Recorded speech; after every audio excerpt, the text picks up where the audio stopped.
Is removing Fawlty Towers the last? Come on, it's the final straw, isn't it? Let's speak with Brendan O'Neill, editor of Spiked Online. Afternoon to you, Brendan. I'd love to be in the meeting where they do the review.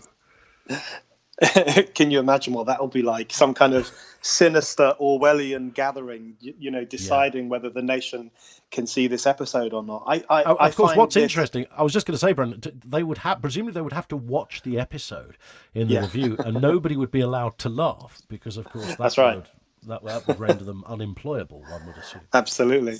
I mean, all of this is simultaneously funny and simultaneously terrifying because over the past week, somehow, this, the righteous anger over the killing of George Floyd, many people were very angry about that killing, has exploded into becoming this almost psychotic culture war against anything that is judged to be offensive. You say Little Britain, League of Gentlemen, The Mighty Boosh, Gone with the Wind, and now Fawlty Towers, and of course the tearing down of statues, judgments made by small groups of noisy, politically correct protesters deciding for the rest of us what public space should look like.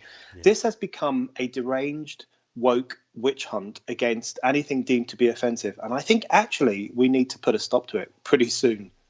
How do we put a stop to it? Because, we know that, at the weekend, we hear noises that people are, in terms of statues, might be coming down from the other part of the political spectrum to sort of police things themselves. And, let's hope that doesn't happen, and let's hope horrible things don't occur. I think they've tried to protect the controversial statues, which, by the way, aren't actually controversial, but as far as some are concerned.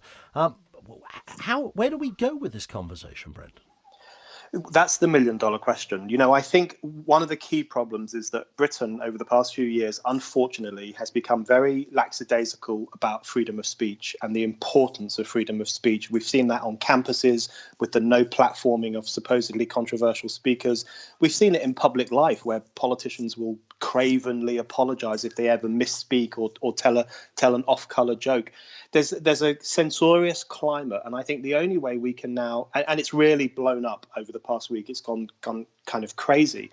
The only way we can stand up to it is by saying no to these people. I think institutional spinelessness is one of the main problems here, because for Netflix and the BBC and UK TV and others just to roll over and say, to be on the safe side, we're going to take things down. It's so spineless. It's so cowardly. And what they ought to have said is, we defend artistic freedom, even if it's content that causes offence or causes alarm or makes you uncomfortable. We defend artistic freedom, and we will not remove anything just because you don't like it. That's the kind of attitude we need now. Yeah, I gave a list at the beginning of, because we could look at TV, but then we have to get into books and film as well.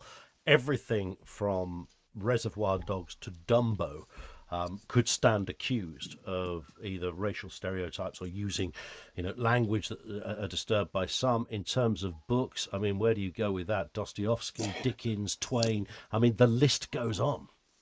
It's endless. And of course, a lot of that stuff has already started. We often hear scandals about American schools removing Mark Twain books or John Steinbeck books because they contain the N-word. We've had similar controversies in the UK. I remember a few years ago, a museum in London airbrushed away the cigar from a photograph of Winston Churchill in case it encouraged smoking. And we've had things like this. We've had things like this going on for a while. And, the other thing that's happened this week, which we should also factor into this discussion, is the horrendous witch hunting of JK Rowling.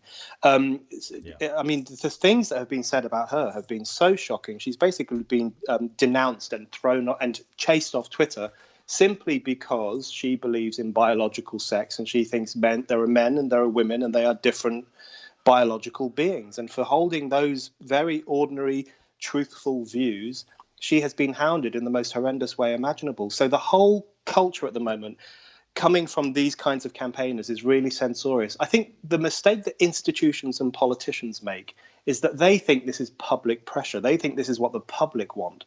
But I think it's just a bunch of noisy, politically correct protesters. And I think most of the public are looking at this stuff and saying, what's happened to Fawlty Towers? Why can't I listen to JK Rowling?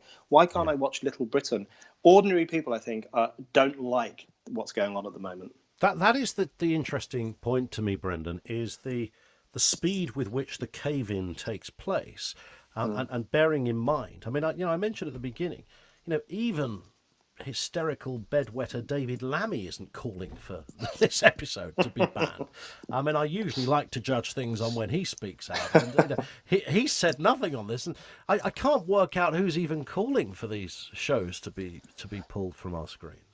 Well, the thing is, I don't think anyone actually called for Fawlty Towers, that episode, to be removed, of Fawlty Towers. I think UK TV was taking preemptive action.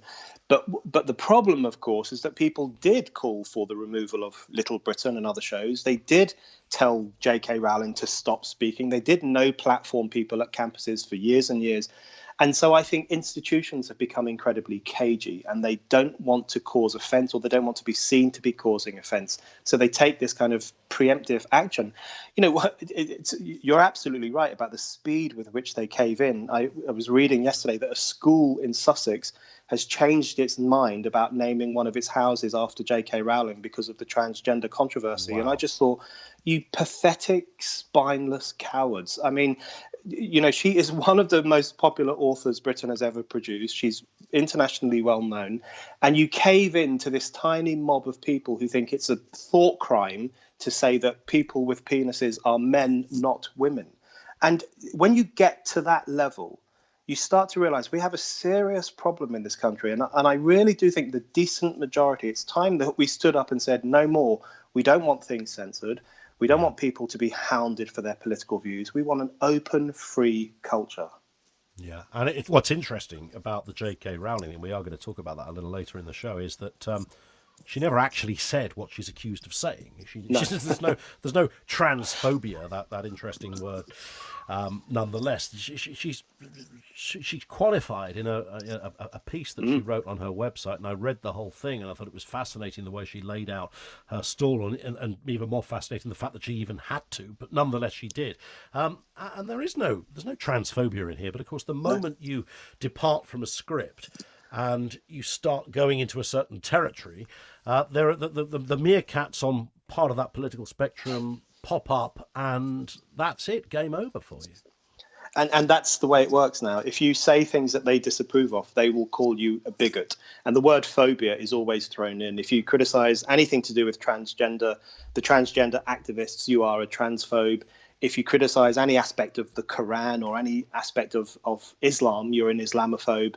People who were, uncomfortable with same-sex marriage, mainly Christians and other religious groups, they were called homophobic.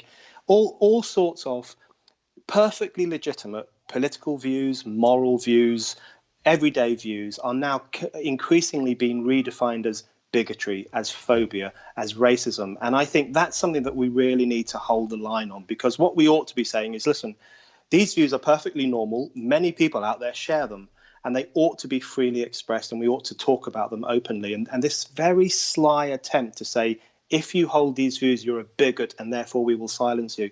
I think that's one of the most dangerous things about the new censorship. Good work, Brendan. Always good to speak. Thank you. With us here on Talk Radio, Brendan O'Neill, editor of Spiked Online, of course.